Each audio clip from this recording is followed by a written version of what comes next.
Matheus Fernandes. 12h03 na 102.3 FM, na Rádio Marano, a rádio que todo mundo ouve. E a partir de agora, o Quarto Poder, esse programa de política, economia e comportamento. Pois é, meus amigos, terça-feira, 14 de setembro, data importante. Estamos chegando, se aproximando, né, de 6 meses de programa, olha aí. Diretamente de Belo Jardim comigo, ele que teve desde o início dessa jornada, Felipe Barros. Felipe Barros. Boa tarde, Matheus. Boa tarde a todos os ouvintes da Rádio Marano para mais um Quarto Poder. Hoje temos uma entrevista muito especial. É isso, Matheus? Exatamente, Felipe. Hoje a gente vai tratar de uma entrevista com o doutor Alex Machado Campos, ele que é diretor de uma das diretorias da Anvisa, tá? Da Agência Nacional de Vigilância Sanitária, vai nos falar sobre os desafios que a Anvisa teve, ela que autoriza a entrada e as vacinas, né, no nosso país, ela que aponta o que pode ser liberado sobre medicamentos, enfim, entre tantas outras, né? Ela que também delimitou algumas questões de isolamento social, uso de máscaras, avaliou cientificamente, tá? Sem achismos, sem opinião alheia, de fato, avaliando, como a gente tem visto agora, né, Felipe? Ontem, se não me falha a memória, 5 estados registraram 0 mortes por Covid, devido ao avançamento da vacinação, né? Quanto tempo as pessoas ficaram debatendo se vacinação era o correto no século XXI, né? E tem gente que ainda nem se vacinou, que acha que não deve se vacinar, que acha que tá Pois é, Matheus. Eu tive uma experiência há pouco tempo, né, de uma pessoa conhecida que não se vacinou e, infelizmente, veio a óbito. Então, recomendo a todos que se vacinem. Assim, tem gente ainda negando a eficácia de vacina. Isso é absurdo, né? Nós podemos acompanhar pelo número de internamentos, né? Garanhuns passou um bom tempo com 100% praticamente da capacidade, né? Com leitos cheios. E após esse avanço da vacinação, foi notável o recuo da Covid-19, né? A quantidade de pessoas internadas diminuiu absurdamente. Então não tem como a gente ainda levantar, né, a hipótese que a vacina não funciona e que não está evitando mortes. Isso é uma mentira. Tá? A vacina tem evitado, sim, mortes, né? E os efeitos colaterais aí que tem causado em algumas pessoas são, assim, vale a pena, né? Você ficar alguns dias aí, 2, 3 dias ali meio mal, mas considerando o lucro, né, e a benesse que você tem de simplesmente não pegar a Covid-19 ou pegando a Covid-19 tem um quadro bem mais brando do que os casos que levam as pessoas a óbito, isso é um ganho absurdo. Então não há o que se questionar a respeito disso. É verdade, Felipe. A gente tem observado, né, que o mundo inteiro que se antecipou nas vacinações tem retomada econômica. Obviamente, né, que o mundo inteiro não tem as mesmas condições políticas de embates como a gente tem tido, né? Mas quem se vacinou simplesmente tocou sua vida, né? É fato, Portugal, por exemplo, ontem a gente viu a notícia de que Portugal liberou o não uso mais das máscaras, a não necessidade mais das máscaras. Avançou-se tanto na vacinação naquele país que é seguro andar sem as máscaras lá. No Brasil, a gente ainda tem um pouco da questão da variante Delta, né? A gente tem que ter muita preocupação com ela, mas de fato já está autorizado e vários estados já iniciaram a terceira dose, né, da vacinação, que transforma mais eficaz, inclusive contra a própria variante. A gente tem visto de forma mais clara isso, inclusive ainda embates desnecessários, tá? Por exemplo, o STF tendo que entrar para garantir a vacinação completa da segunda dosagem para o estado de São Paulo, porque o governo federal quer limitar o número de vacinações em São Paulo, quis afastar alguma coisa nesses embates desnecessários que a gente acompanha na política brasileira, que intervém erroneamente em vários setores, que vai da economia à saúde, mas de fato a gente às vezes tem a necessidade de termos paz e ciência e gente capacitada, que é o caso, por exemplo, do Dr. Alex Machado, que vai falar aqui conosco hoje. Porém, antes, nós vamos a um breve intervalo e voltamos daqui a pouquinho.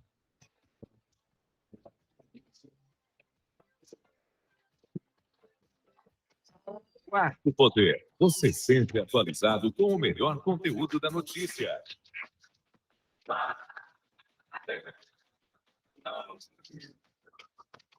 Teotônio Vilela, Alagoas, todo mundo ouve. Marano, a superpotência de Pernambuco.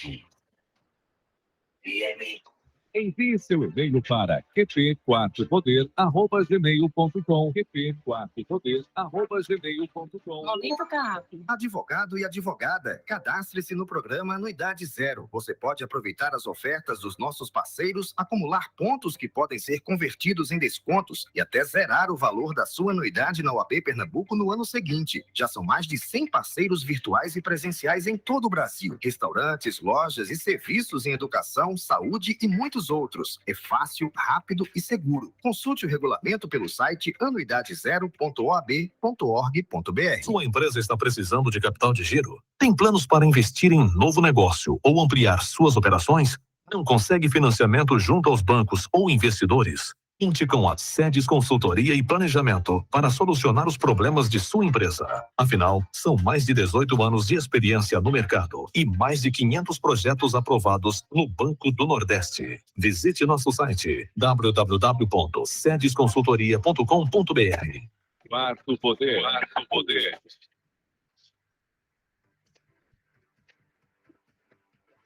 Matheus Fernandes. 12h09, de volta no Quarto Poder, nesta terça-feira, dia 14 de setembro. E antes de mais nada, tempo e a temperatura, com a Poliana Fontinelli. Ela que aponta que a região Nordeste permaneceu estável nesta terça-feira. E agora, o tempo e a temperatura. Nesta quarta-feira, 14 de setembro, o tempo instável predomina entre o litoral do Maranhão, Piauí e Ceará, além de toda a faixa leste nordestina, onde há previsão de chuva rápida e passageira. Em Sergipe, o céu fica nublado e há previsão de chuva a qualquer momento. A temperatura varia entre 15 e 36 graus. Em toda a região, a umidade relativa do ar fica entre 12% e 100%. As informações são do Somar Meteorologia. Poliana Fontinelli, o tempo e a temperatura. Matheus Fernandes. Por favor, Tony Duran, tempo e temperatura no Alto do Magano. Neste momento, no Alto do Magano, a temperatura é de 20,3 graus. Não mudou o 0,3 graus de ontem para hoje, mas de fato aqui o estúdio, acho que o pessoal deixou o ar-condicionado ligado, aqui deve estar uns -5. Então, Arnaldo está dizendo que lá tá mais quente lá fora. Olha aí. De fato, a gente tem mantido uma... Não muito diferente, tá? Garanhuns não é tão robusto assim, a gente é mal acostumado a achar que... Bom, a chuva era diferente, né? Mas no restante, aqui a temperatura varia sempre entre a casa dos 20, o máximo que a gente chega aqui é ter 28 graus. Eu acho que a gente está migrando atualmente entre os 20 e os 25, que é o que a gente, por exemplo, está hoje entre a casa dos 20,3 graus, mas é a temperatura sempre muito agradável, tá? Porém, uma notícia que não é tão agradável, Felipe, prepara a caneta aí para a gente ouvir as dicas de fato, a análise de hoje do professor Écio Costa, tá? O IPCA e a Selic tratam que o IPCA ficou em 8%, que é o índice de preço do consumidor amplo, e o PIB abaixo de 5%, tá? Vamos ouvir. Economia, com Écio Costa. Boa tarde, Matheus e Lucas. Boa tarde, ouvintes do Quarto Poder. Hoje eu vou falar sobre a previsão de inflação para esse ano. E o Boletim Focus, que é divulgado semanalmente, onde o Banco Central pergunta a mais de 100 instituições financeiras do Brasil sobre expectativas com relação a variáveis macroeconômicas, eles mudaram, né, a previsão agora com uma inflação de 8% para o final desse ano. Há uma semana atrás estava em 7,58% essa previsão, e é, na realidade, mais um avanço, né, por parte das instituições financeiras com relação a essa previsão de inflação que está, como a gente já comentou outras vezes aqui, bastante pressionado, né? Nesse mesmo relatório que é divulgado pelo Banco Central, com essa pesquisa junto às instituições financeiras, a previsão da Selic também mudou, né, de 7,63% na semana passada, agora para uma previsão de 8% no final do ano. Então, temos aí agora uma previsão de taxa de juros de 8%, com IPCA, que é a nossa inflação, de 8% também. E o crescimento do PIB caiu dos 5,15% de estimativa na semana passada para 5,04%. Então, o cenário vem se deteriorando, vem piorando ao longo das semanas para o término desse ano. E para o ano 2022, uma previsão de crescimento de 1,72%, né, bem mais baixo, abaixo de 2%, com um IPCA já mais controlado, a 4%, mas aí estourando o centro, quer dizer, saindo do centro da meta, e a manutenção da Selic no ano que vem, provavelmente, quer dizer, de acordo com o Boletim Focus, para que feche o ano que vem a 8%. Então é um período bastante complicado que está se delineando para o término de 2021 e para o ano de 2022, com principalmente essa preocupação bastante forte da inflação que está nos prejudicando nesse curto prazo. Para os anos 2023 e 2024, aí sim você vê uma maior convergência da inflação, ou seja, uma inflação mais baixa e uma Selic que começa a cair também, mas com expectativas ainda complicadas, né, com relação principalmente à Selic. Então é isso, vamos aguardar para ver se esses números até o final do ano mudam, até porque essa pesquisa é feita de forma semanal e pode ser que a inflação comece a ceder, né? Talvez a gente tenha aí realmente a inflação que no acumulado dos 12 meses está próximo de 10%, talvez ela volte a ficar aí nessa casa de 8%, que já vai ser algo importante, né, já que a nossa inflação está num patamar mais elevado atualmente. Então é isso, um abraço a todos e até a próxima. Quarto Poder. Matheus Fernandes. E a próxima, professor? E aí, Felipe? Conseguiu dar sua análise, sua olhada sobre o que o professor vem apontando? Bem, preocupante, né, Matheus? Preocupante, vamos tomar mais cuidado nos investimentos. Eu estou tomando, né, e acredito que a população em geral deve tomar também esse cuidado, né, assim como os investidores estrangeiros, né, que não têm aportado muito dinheiro aqui dentro do nosso país. Então, acho que o caminho é esse, cautela agora. Pois é, Felipe. Inclusive, o Arnaldo veio aqui no intervalo para a gente conversar um pouco sobre o poder de compra da nossa moeda e tem muita relação com o câmbio, né? Quando a gente vê, são duas questões que matam o poder de compra de uma moeda no Brasil: câmbio e a inflação. São as duas pernas que sustentam o poder de consumo da moeda brasileira, o real. E a gente vê que, como os investidores não aportam, nossa moeda em referência ao dólar é fraca. Mesmo o dólar, repito, o dólar é o mais fraco das últimas décadas no mundo inteiro. Eu não me recordo do dólar ficar tão fraco quanto ele está agora no mundo inteiro. Apenas no Brasil ele tem câmbio em elevação. Isso é inacreditável que a gente observe países do mesmo nível, do mesmo porte do Brasil, competitivos até piores de se fazer negócios também, às vezes, mas consegue ter uma estabilidade monetária superior ao Brasil, inclusive neste momento de retomada econômica em que o dólar se desvaloriza. Por quê? Por conta da injeção de liquidez, que o Felipe muito bem apontou ontem aqui, são 6 trilhões, se não me falha a memória, em aportes para a modernização da infraestrutura dos Estados Unidos inteiro e da economia verde, que eles vão transformar aquele país em um país de primeiro mundo de economia verde, ou seja, sustentável.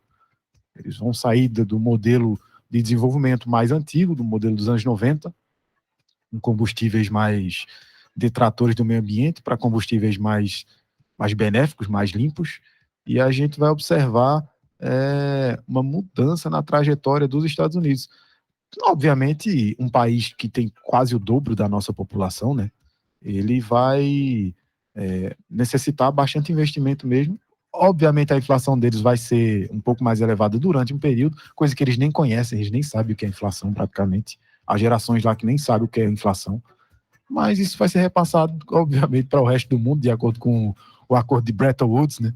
A gente utiliza o dólar como base monetária do mundo, então eles vão repassar essa inflação, só que, ao mesmo tempo que repassa essa inflação, também repassa os investimentos, né? Sobra dólar no mercado e eles poderiam vir muito bem para as reservas cambiais brasileiras e não vêm, né? A gente observa que, de fato, as coisas não são favoráveis para os investidores no país. Mas eu também queria, Arnaldo, que você pudesse colocar a vinheta do nosso amigo Lucas, ele que já chegou por aqui e vai nos ajudar a comentar o cenário político e econômico do Brasil, segundo a visão de alguém que talvez esteja mais próximo da máquina pública, tanto quanto eu, quanto o Felipe. Lucas, por favor, a vinhetinha do Lucas Arnaldo, para que a gente receba ele aqui bem. Lucas Cavalcante. Olha aí, tava com saudade, atrasei um pouquinho hoje. Então, boa tarde, meu amigo Matheus, boa tarde, Felipe, boa tarde aos ouvintes da Rádio Marano. Eu não dei o recadinho hoje, né? Mas lembrando, pessoal, que quem quiser nos acompanhar em outras plataformas aí, a gente tá lá, tá no YouTube, no Spotify, no Deezer, em todas as redes sociais, né, Matheus? Instagram, Facebook, então é só procurar lá, @QP Quarto Poder, bem facinho de achar. E é isso aí, né? A gente vê que a economia, ela anda muito atrelada à política, Matheus, inevitavelmente, né? No nosso país, principalmente. Veja, a gente falava aqui outro dia sobre a questão da crise institucional, né? Como o presidente Michel Temer agiu nos últimos dias e acabou tendo uma reação econômica imediata. Eu achei bem interessante ver como a política, ela influencia basicamente tudo na nossa vida, né? Então é importante que o nosso ouvinte, o nosso cidadão brasileiro, ele comece a se inteirar mais dos assuntos e compreender, né, que falas e eventualmente algumas atitudes não são só atitudes quando elas são vindas do poder público. Então é bem complicada a situação da gente. Olha, uma das coisas que o professor Écio Costa apontou ontem no seu comentário escrito, né, ele colocou de certa forma o seguinte: o câmbio deveria ser impactado com a Selic mais alta, pois os juros lá fora não estão aumentando na mesma intensidade. Isso deveria atrair investidores para títulos brasileiros, derrubando o dólar, ajudando a conter a inflação. Sabe por que isso não aconteceu? As questões políticas não estão ajudando. Difícil, né? O que eu posso dizer? Somente é que é muito difícil as condições políticas do nosso país, mas a gente vai observando que, infelizmente, tem se dado uma sequência não positiva. A gente vai tratar agora de algumas questões que o Leno Falck vai apontar para nós sobre a Fiocruz, tá?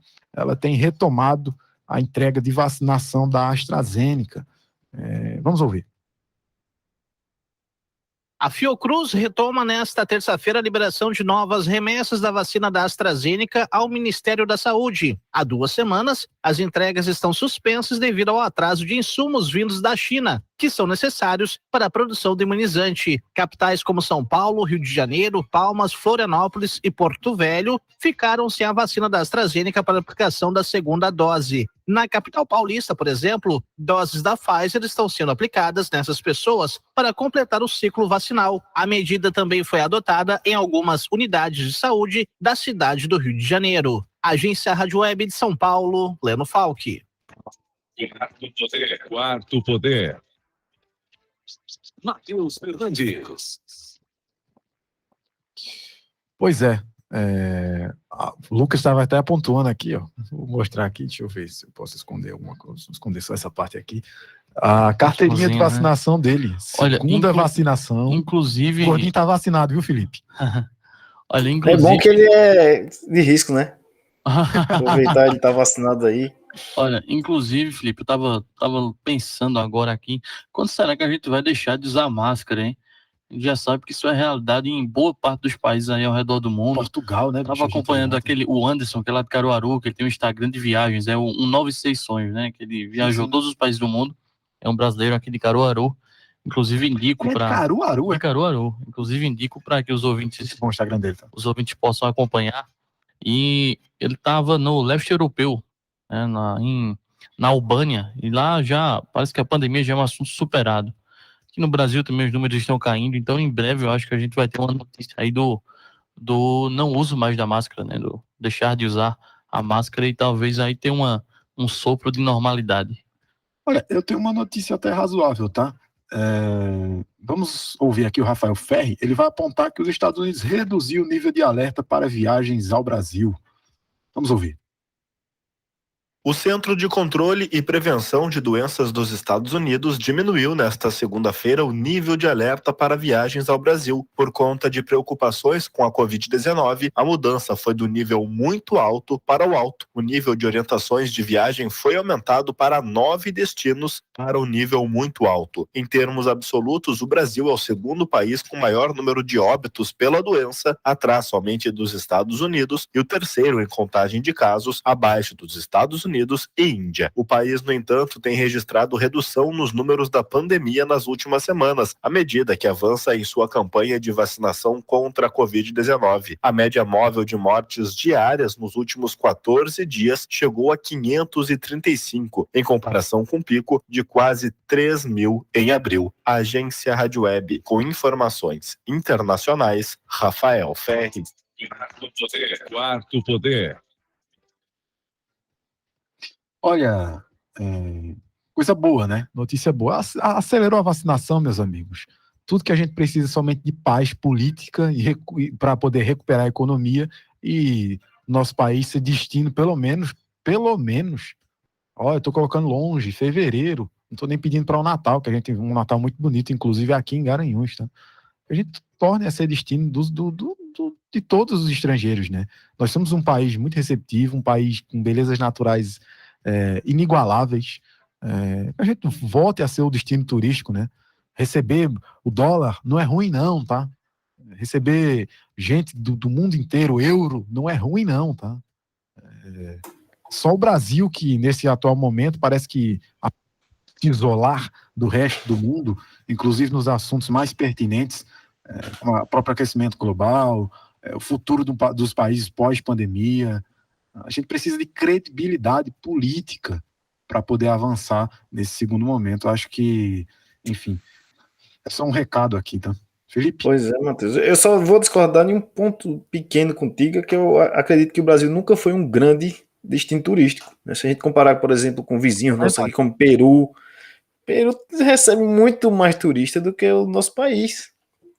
Isso é um trabalho realmente que eu acredito que nunca fizemos bem feito, divulgar bem o nosso país. Tá, eu acho que esse é um ponto que a gente tem errado, e aí eu afirmo, tanto o governo de direita como esquerda tem errado nesse ponto aí, não sabem vender bem o nosso país. É verdade. Olha, nós vamos a um breve intervalo, voltamos daqui a pouquinho, tá? 12h26, até daqui a pouco.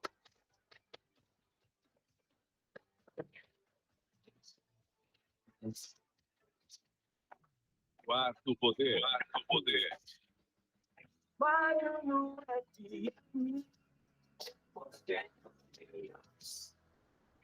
De segunda a sábado, 7 da manhã, você tem um encontro marcado com o Padre Emerson, no programa Momento de Graça. Apoio Mano Imóveis e Colégio Santa Joana d'Arc.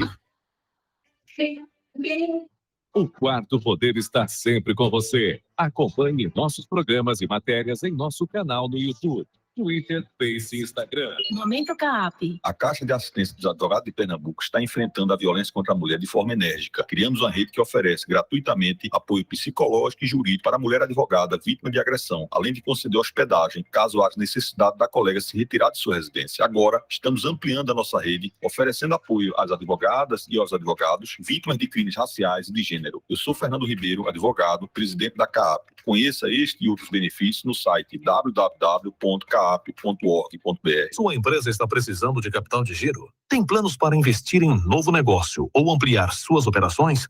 Não consegue financiamento junto aos bancos ou investidores? Conte com a Sedes Consultoria e Planejamento para solucionar os problemas de sua empresa. Afinal, são mais de 18 anos de experiência no mercado e mais de 500 projetos aprovados no Banco do Nordeste. Visite nosso site www.sedesconsultoria.com.br. Quarto Poder.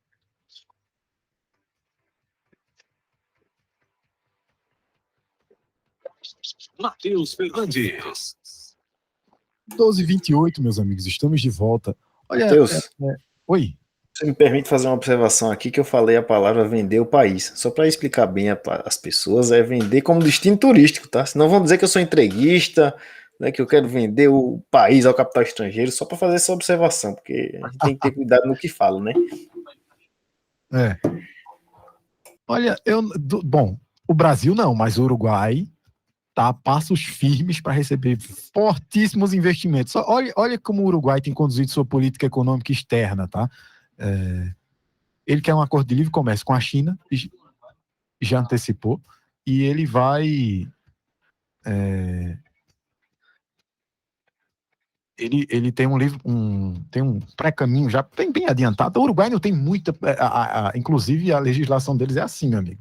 Os primeiros 90 dias que o projeto vai para a Câmara dos Deputados, Federal, Senado deles lá, ela tem um prazozinho para ser avaliado, tá? Se não, ela entra em vigor diretamente. É bem interessante, Matheus, essas nuances, né? Você não fica preso aos detalhes. O Congresso está ali para legislar. Se ele não quer legislar, vale o projeto original.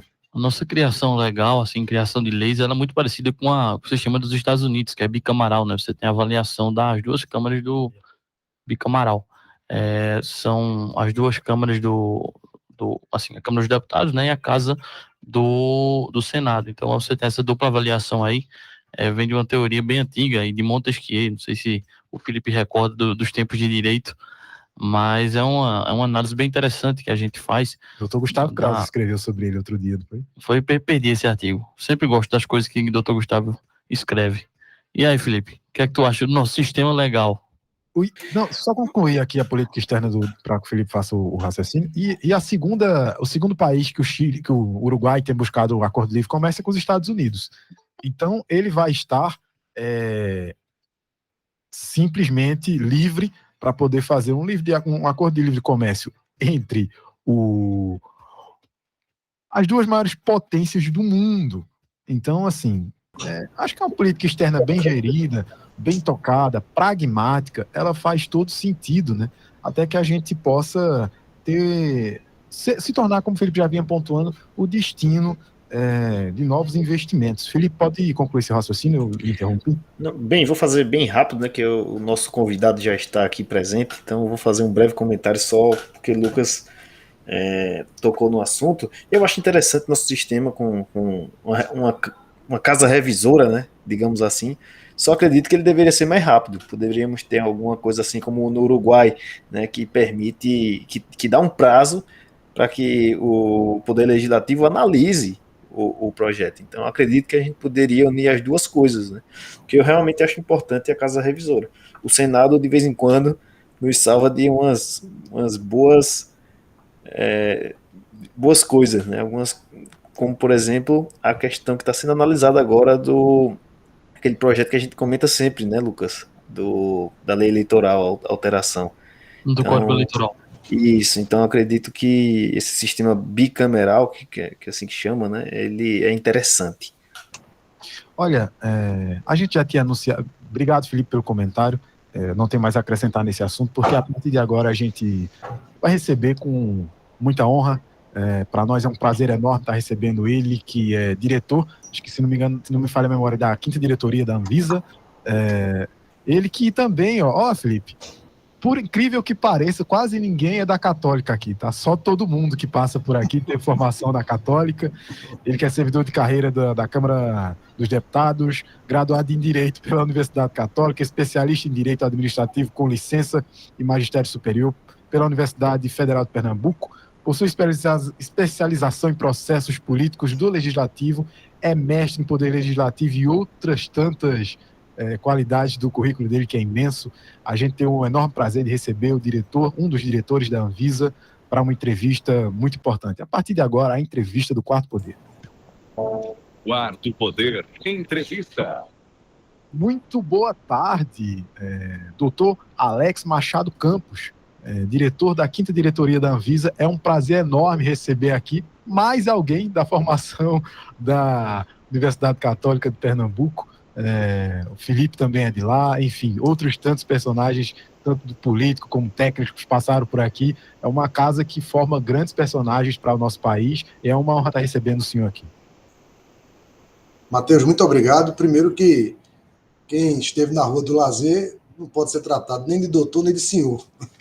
Nós somos colegas de Universidade Católica, bons tempos da Universidade Católica, e assim, sou pernambucano. Para mim é um prazer enorme participar da tua programação, da tua audiência. A gente tem sempre notícia, né, e sempre acompanha o teu trabalho. Se eu puder, de alguma maneira, ser útil, poder prestigiar aí com esse momento, não do Alex aqui, mas da Anvisa, né, que está nesse olho do furacão da pandemia. Se a gente puder emprestar aí algum nível de comunicação, de informação útil ao trabalho que você realiza, para mim é um privilégio. Mas, de fato, é uma satisfação estar com colegas da Católica, a saudosa Universidade Católica de Pernambuco, que formou muitos valores, né, para o Estado e para o país. Então, fiquei surpreso e feliz aí com a informação de que estou entre amigos, entre colegas. Com certeza. A gente geralmente inicia as entrevistas aqui. Vou lhe chamar pela alcunha do Dr. Alex por conta de também, além de colegas, como o Felipe já colocou aqui, que ele também é formado na Católica, a gente sabe do peso e a responsabilidade que um diretor da Anvisa carrega sobre seus ombros numa condução, acho que, do maior desafio que a humanidade passou nos últimos 100 anos, sem dúvida alguma, superior, inclusive, a momentos de guerra, eu acredito. Foi uma guerra teoricamente invisível e foi se tornando cada vez mais visível, mas a gente sabe que a luta da Anvisa foi, assim, algo que talvez ela tenha se preparado por muito tempo, mas foi colocada à prova de fogo e a teste, né, neste momento.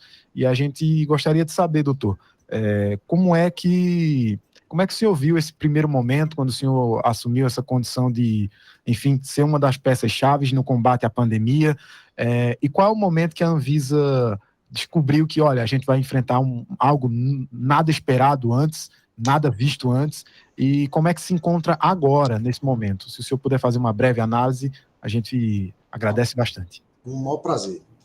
Inicialmente, eu estava no Ministério da Saúde quando nós fomos apresentados à pandemia, quando o mundo foi convocado a olhar para aquele surto que começa ali em Wuhan, na China, e a OMS começa a investigar qual era a possibilidade daquele surto se tornar um evento pandêmico. Quando, nesse momento, eu estava no Ministério da Saúde, o ministro era o ministro Luiz Henrique Mandetta, eu era chefe de gabinete dele. Na sequência, fui para a sua assessoria, e ali naquele primeiro instante, o mundo todo parece ter disfuncionado, né? Os sistemas foram todos testados.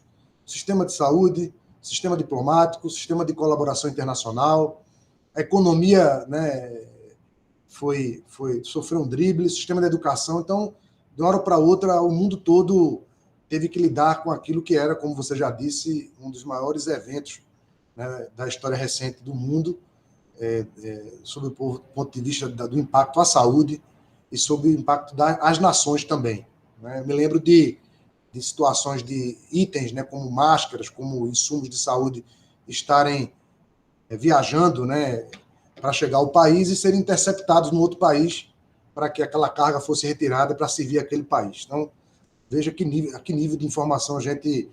por exemplo, a gente ter que deliberar aqui no Brasil se a gente autorizava a importação de máscaras para a Itália, no momento que a Itália estava sangrando.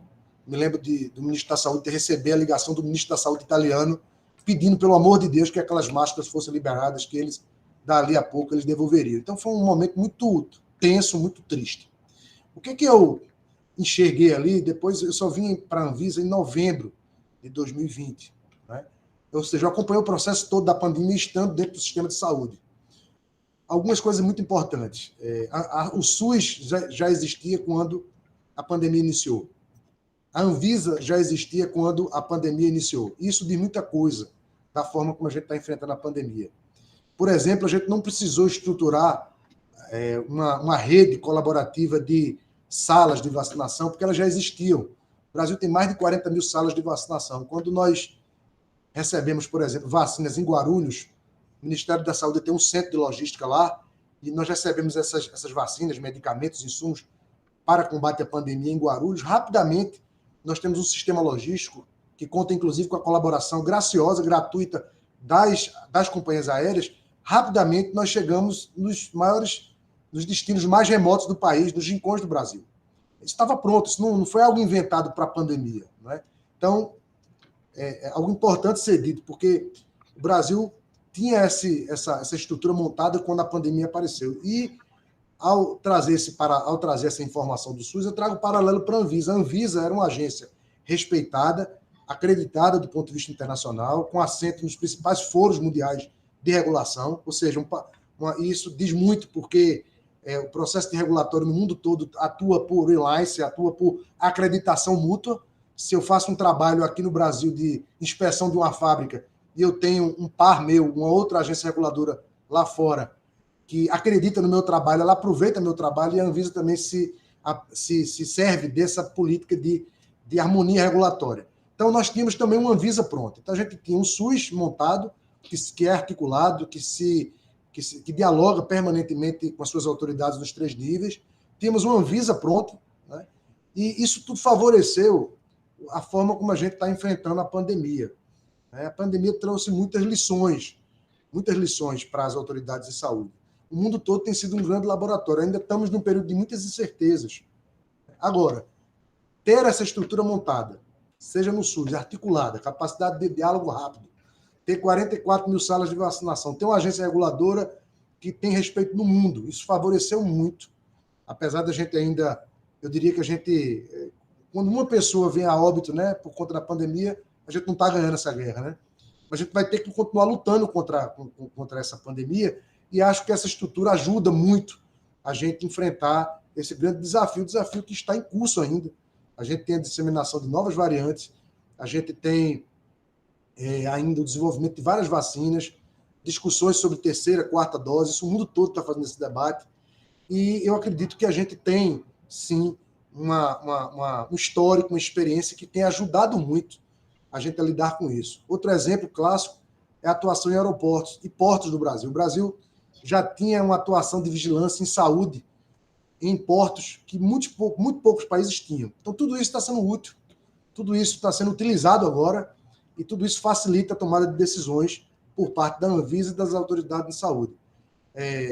Minha chegada aqui, assim, o que eu percebi na minha chegada é que a Anvisa atuou de maneira muito antecipada em vários temas. Isso foi digamos assim, uma meta que a Anvisa traçou, se antecipar em vários temas. Nós avaliamos 2 autorizações de uso emergencial de vacina em 7 dias, né, enquanto nenhum país fez isso, analisando 30 mil páginas de dossiê, que quando foi ali em janeiro, quando a gente aprovou a AstraZeneca e a Coronavac. Então, isso tudo é porque a gente já existia uma burocracia pronta, né, independente, autônoma, como são as agências reguladoras, que permitiu que a agência atuasse sempre um passo antes, né, sempre com planejamento regulatório, permitindo que a gente tomasse importantes decisões. Eu podia fazer uma lista delas em que a gente atuou de maneira antecipada. Então, essas são as informações que eu cheguei já na Anvisa ali em novembro.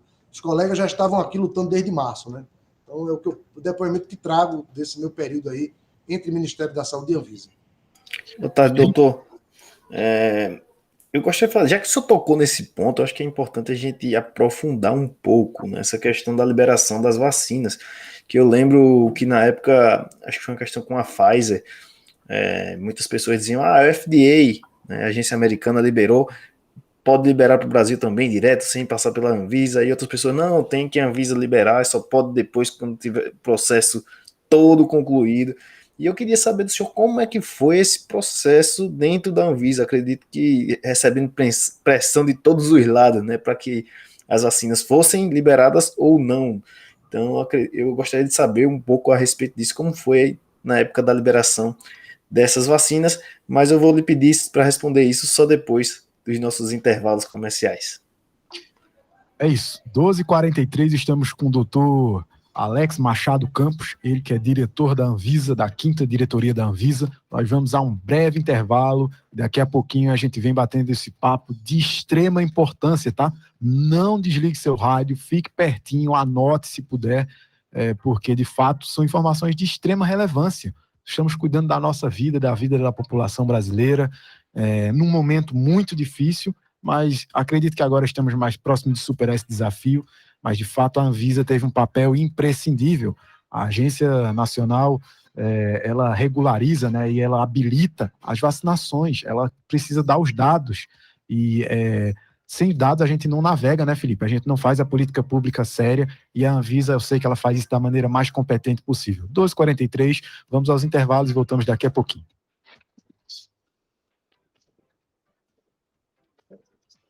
Quarto Poder. Você sempre atualizado com o melhor conteúdo da notícia.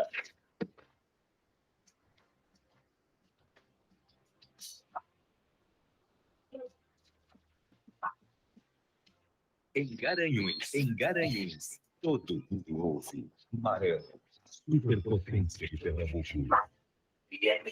O Quarto Poder está sempre com você. Acompanhe nossos programas e matérias em nosso canal no YouTube, Twitter, Face e Instagram. Sua empresa está precisando de capital de giro? Tem planos para investir em novo negócio ou ampliar suas operações?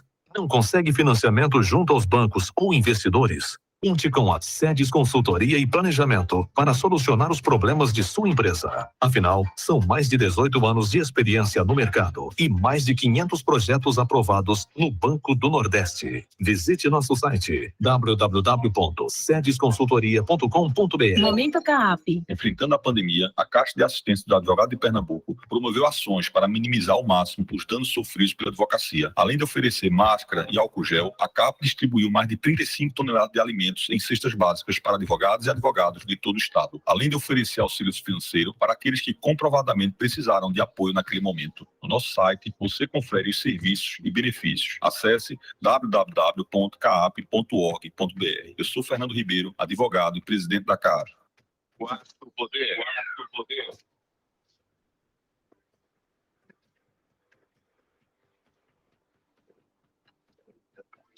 Matheus Fernandes. 12h45, voltamos, meus amigos. Hoje estamos entrevistando aqui, tá? Recebendo com enorme prazer o doutor Alex Machado Campos, ele que é diretor da 5ª diretoria da Anvisa, a Agência Nacional de Vigilância Sanitária, ela que viabiliza e nos ajuda a ter os dados e também a regularizar medicamentos, enfim, ações para que a gente tenha a nossa saúde da melhor qualidade possível e, principalmente, ela avaliou as condições de cada vacina que vocês tomaram. Lucas aqui tomou a AstraZeneca, né, Lucas? Isso, tomei a AstraZeneca. Eu tomei a Pfizer. Felipe, tu tomou qual? Pfizer. Pfizer também. Tony, sabe de cabeça qual tomou? AstraZeneca. Olha aí, muita gente... AstraZeneca também? Janssen. Piteco aqui, nosso... Escapou. Tomou a dose única, olha aí.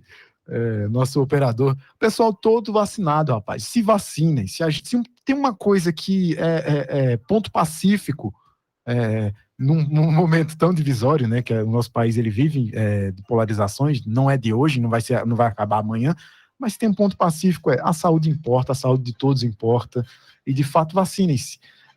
Felipe, gostaria que você refizesse sua pergunta para que o doutor pudesse responder. Eu havia feito a questão a respeito de como se procedeu, né, a liberação das vacinas pela Anvisa, né? Havia muitos questionamentos na época, se o FDA a gente poderia utilizar os parâmetros do FDA e liberar diretamente aqui para o uso da população brasileira, se não, se a Anvisa de fato tinha que fazer a análise também do processo. E aí eu queria saber como se deu isso, né? Se foi muita pressão aí dentro da Anvisa, a corda puxando para um lado e puxando para o outro. Como é que foi essa situação, doutor?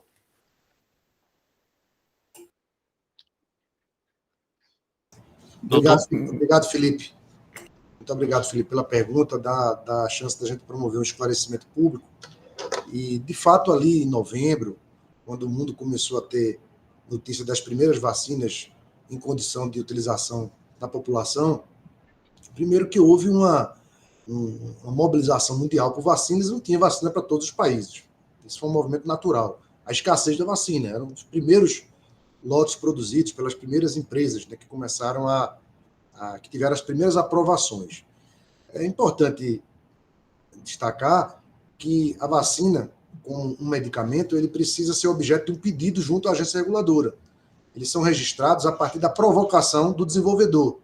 Então, a Anvisa, embora tenha feito um movimento até muito agressivo de prospecção mesmo, de informações, de diálogo com o mercado, a gente tinha que deixar o nosso sistema de normas pronto para que o desenvolvedor se sentisse motivado a protocolar um pedido de registro de vacina no Brasil. Foi o que nós fizemos. Ali no início de dezembro, a gente já publicou uma resolução de diretoria colegiada permitindo que o uso emergencial, que um protocolo de uso emergencial pudesse ser, porque é bom lembrar que a medida regular, natural, ordinária, é o registro do medicamento, né? E, portanto, o registro da vacina. E, obviamente, que o mundo todo estava trabalhando com protocolos diferentes, né? Pensando fora da caixa, para usar uma expressão mais popular, pensando fora dos trilhos habituais da regulação, porque o momento era extraordinário e exigia uma posição extraordinária. Então, nós provemos ali no início de dezembro uma resolução que estimulava e permitia, por exemplo, que pudesse ser requerido junto à agência a utilização de uso emergencial de vacinas. Então, o que a gente tinha que fazer, se no âmbito do mercado não havia interesse, não havia, digamos, demanda tinha, se não havia produtos para entregar, se os desenvolvedores não se sentiram à vontade para protocolar, não pediram na mesma velocidade com que pediram em outros países, essa era uma discussão que tinha inúmeras variáveis que circundaram aquele momento, mas, sobretudo, a luta dos países por ter as vacinas, né? A luta dos países por ter as vacinas. É importante também situar que, naquele instante, o Brasil também lutava para ter plataformas locais, como foi o caso da Fiocruz, como foi o caso do Butantan, ou seja, instituições tradicionais do país que pudessem também atuar como um instrumento de provimento de vacinas. Afinal, naquele instante, também se pensava do ponto de vista estratégico, ou seja, ter mais de uma alternativa vacinal, porque todas as vacinas estavam em nível de desenvolvimento. Então, a pressão ela foi natural, a gente percebeu uma comoção pública envolvendo o tema, governadores, Ministério da Saúde, mas a gente procurou atuar dentro do trilho regulatório, procurou atuar com as evidências, utilizando o nosso maior patrimônio aqui na Anvisa, que é a nossa inteligência humana, né, entregue a esse trabalho, que são os servidores da casa, especialistas das mais áreas do saber, especialmente voltados à área de saúde pública, como eu costumo brincar aqui, só faixa preta, gente que já estava na casa, já era concursado, e a gente foi trilhando essa trajetória como os outros países. Aliás, acho que fomos dianteira em vários temas, né, especialmente nesse de vacinas também.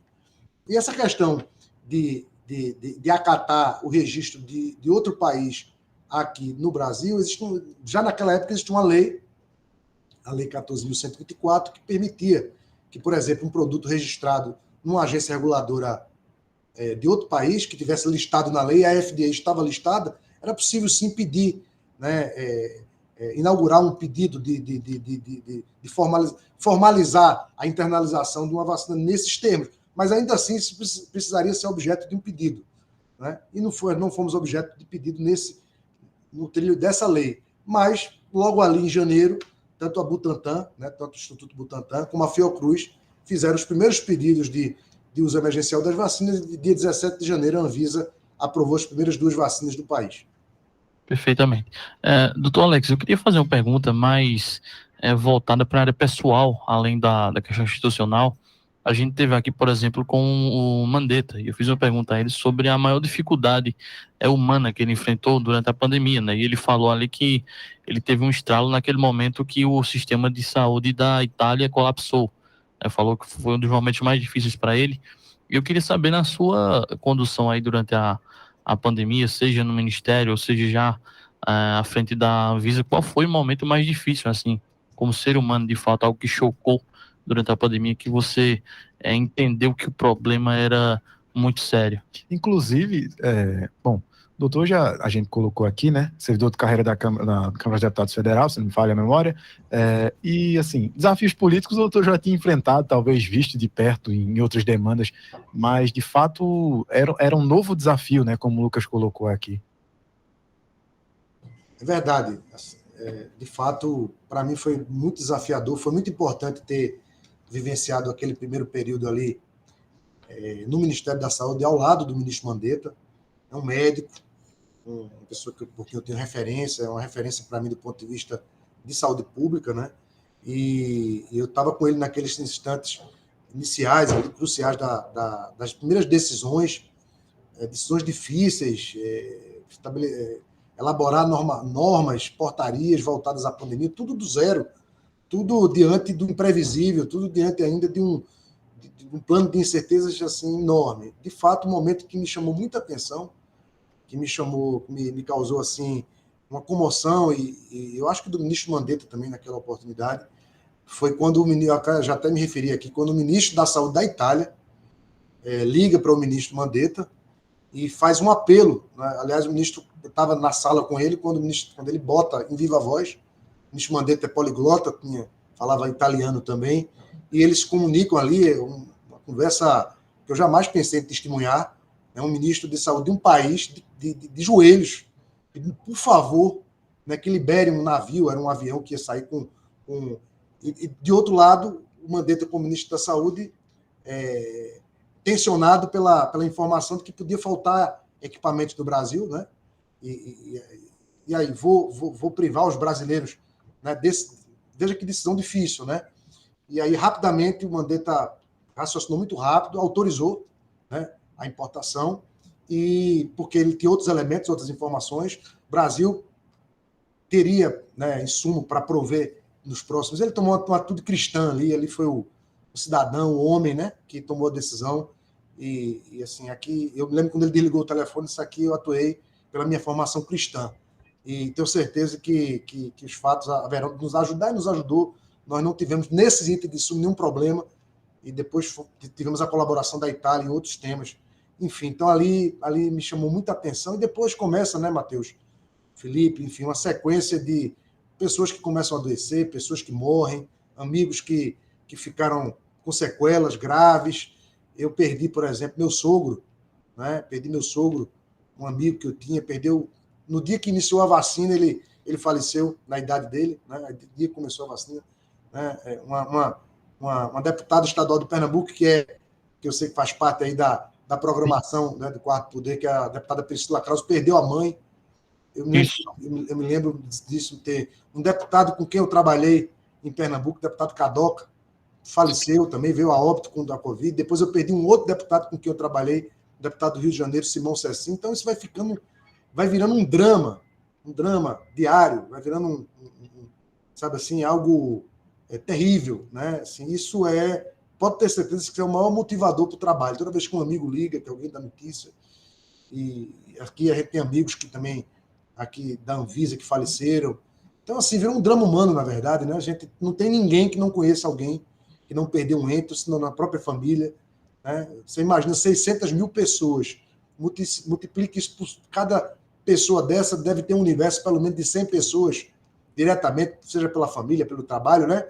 Diminua para 50, faça a conta quantos milhões de brasileiros foram diretamente impactados pela doença. Fora os que estão Eu tenho um primo, por exemplo, que está com problema de fígado, tem outro que tem problema de rins, né? Tem outro que não consegue mais fazer as corridas habituais, porque não consegue mais correr, ficou com algum problema respiratório, e ainda vamos ter aí uma geração de pessoas com sequelas da Covid. Então, é algo, como disse no início, sem precedente na história do mundo. A gente vai ter, realmente, mais do que uma guerra, porque ela é insidiosa, ela é invisível a um primeiro instante, né? Mas visível ao olhar de cada pessoa que é afetada por ela.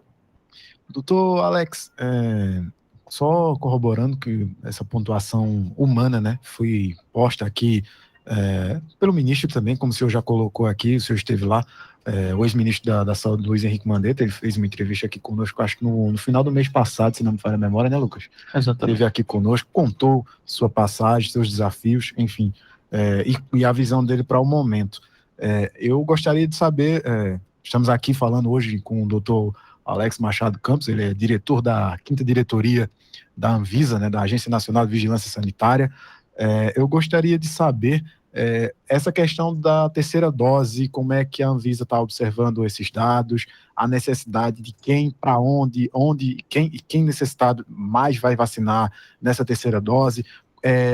A gente tem visto que algumas opiniões dizem que talvez seja possível quem tomou uma certa vacina tomasse uma terceira dose de uma outra vacina, diferente, para testar um pouco da questão da proteção, né? De não ficar mais, protegido, digamos assim, não ficar vulnerável, mas de fato, como é que está sendo esse momento agora nas questões da terceira dose?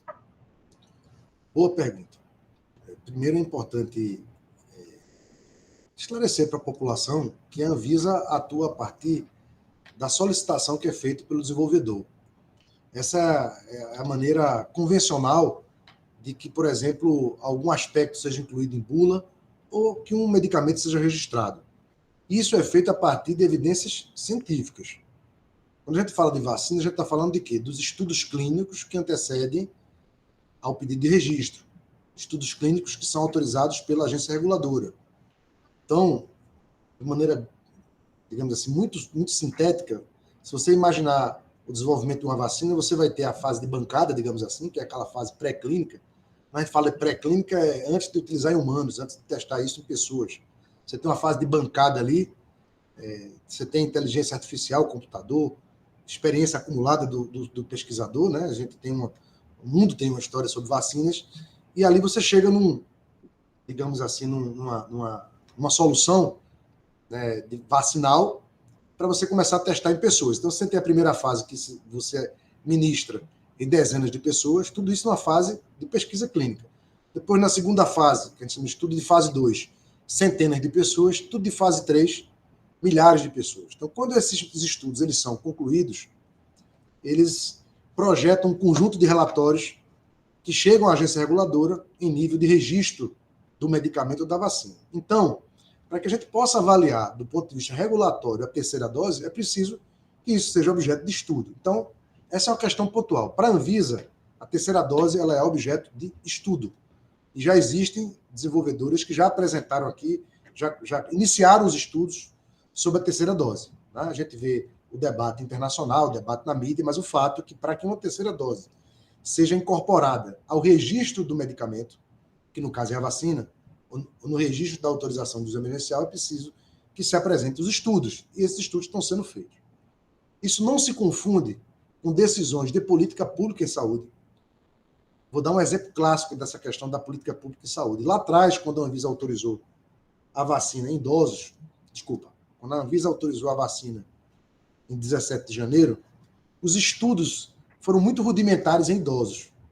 Só que as informações de segurança da vacina, e diante da circunstância emergente que envolvia justamente a população idosa, que era a primeira atacada e a primeira, né, que sofria com os efeitos da pandemia, qual foi a opção do Ministério da Saúde? Vacina com a vacina que tem, ainda que as informações fossem rudimentares do ponto de vista da pesquisa clínica, mas a segurança já dava tranquilidade que essa vacina podia ser aplicada. E os dados que nós colhemos depois, ao ter ministrado vacina em idosos, são dados excelentes. Quer dizer, as pessoas foram beneficiadas os idosos foram beneficiados pela vacina. O que se tem a partir de agora depois de 6 meses, 7 meses de vacina aplicada, são dados que a gente chama dados de efetividade, dados da vida real.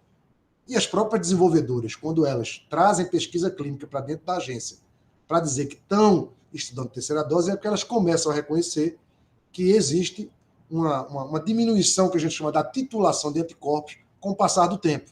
É isso que tem sido observado. E, em vista disso, começa a discussão sobre a terceira dose, o que é mais, digamos assim, mais apropriado, a dose de reforço. Né? A dose de reforço.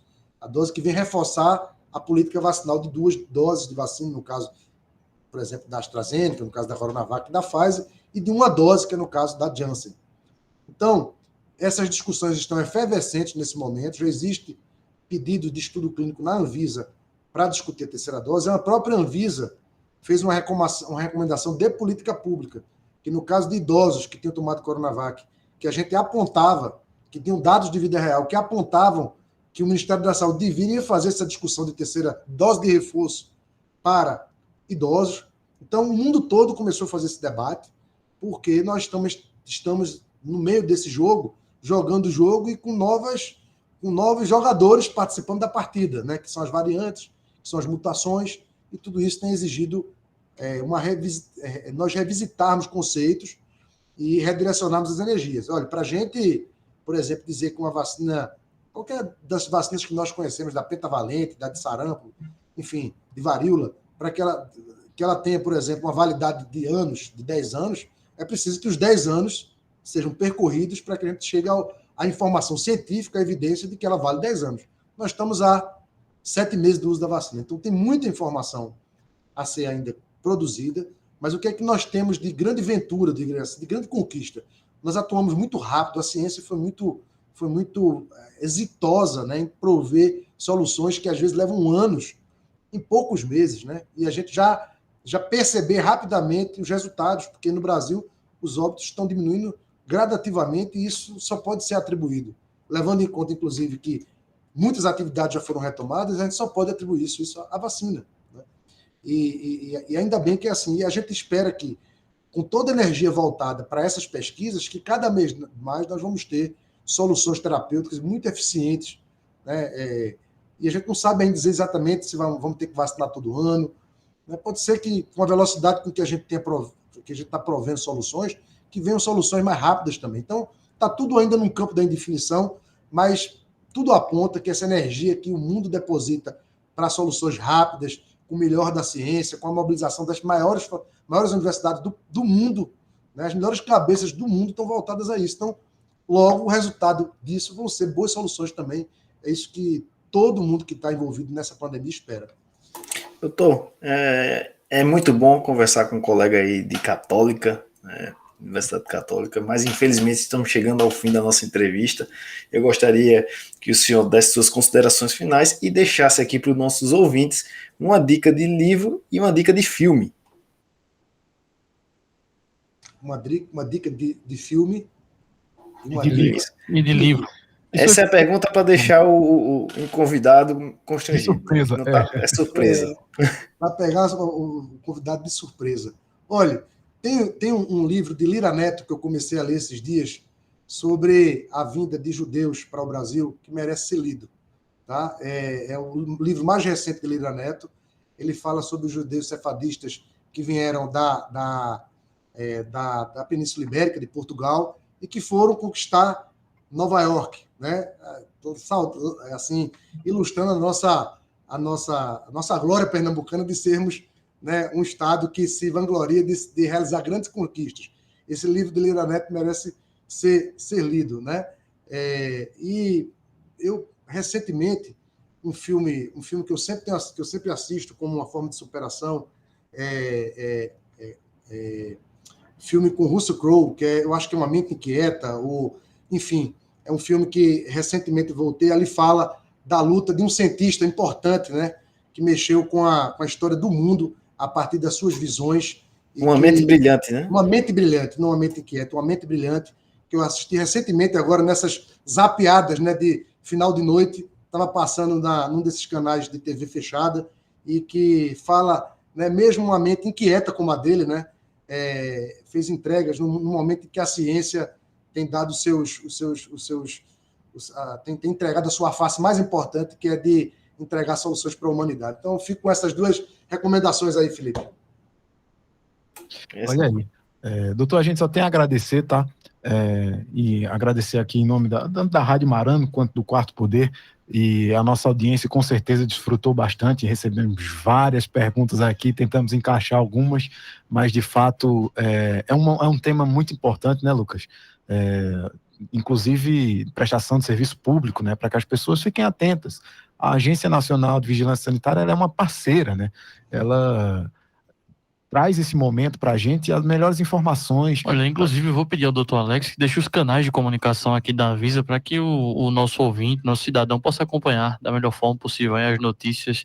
Não sei se tem um site específico, se tem o site da Anvisa, anvisa.gov.br, é um site bastante, digamos assim, diversificado e bem intuitivo, e as informações têm sido alimentadas nesse site de maneira muito, muito rápida, e um canhão de notícias e de informações, inclusive para o viajante, para aqueles que precisam conhecer como tem sido a atuação da Anvisa.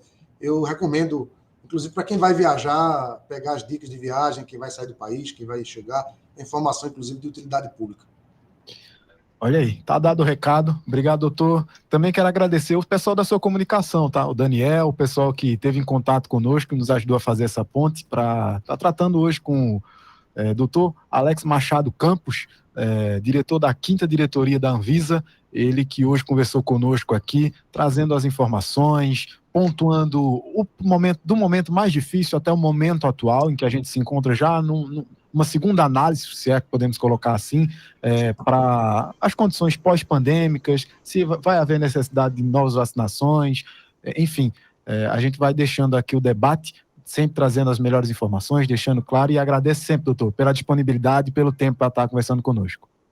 Obrigado, Matheus. E, aliás, o Felipe, o Daniel Cruz, aqui da Assessoria de Comunicação, também é estudante da Católica, também foi cliente da Rua do Lazer, só que na área de jornalismo. Então, na verdade, uma conspiração da Católica aqui hoje, hein? Pois é. Obrigado, doutor. Coisa boa. Grande abraço, gente. Abraço. 1h09, nós vamos nos despedindo por aqui, o Júnior já está pela área, ele que dá sempre a bronca final aqui pra gente. Já bateu na mesa 2 vezes ali, pegar vou despedindo meu amigo, aqui. ele que tem um topete, que não é todo mundo que tem esse topete e esse gel que ele usa não, viu?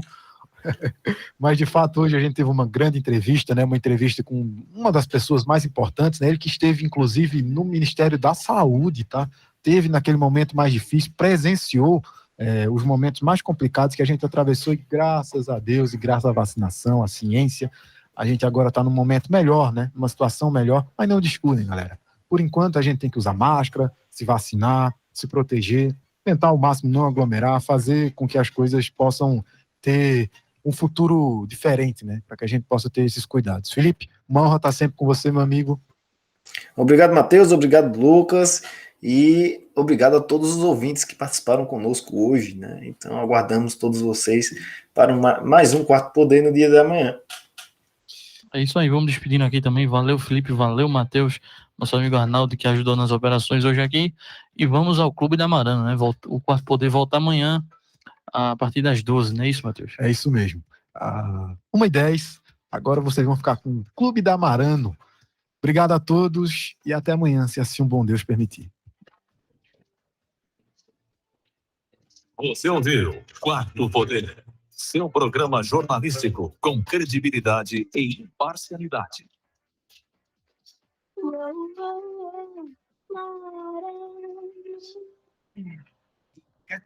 Atente.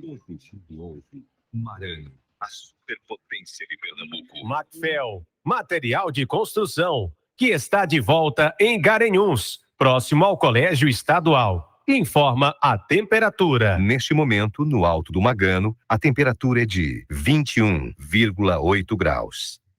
A Macfel está de volta. Tudo para acabamento, pintura, elétrica e hidráulica em até 10 vezes sem juros. Vem conferir nossos preços de reinauguração. Tubo de PVC 20mm apenas R$ 16,90. Conjunto de bacia sanitária mais caixa acoplada a partir de R$ 264,90. Tomada simples 10 amperes, Piau, apenas R$ 7,49. Porcelanato para mesa a partir de R$ 32,90. E mais, estacionamento ao lado para facilitar suas compras. Na Avenida Afonso Pena 262. Em frente do Colégio Estadual em Garanhuns. Macfel, material de construção, desde 1900.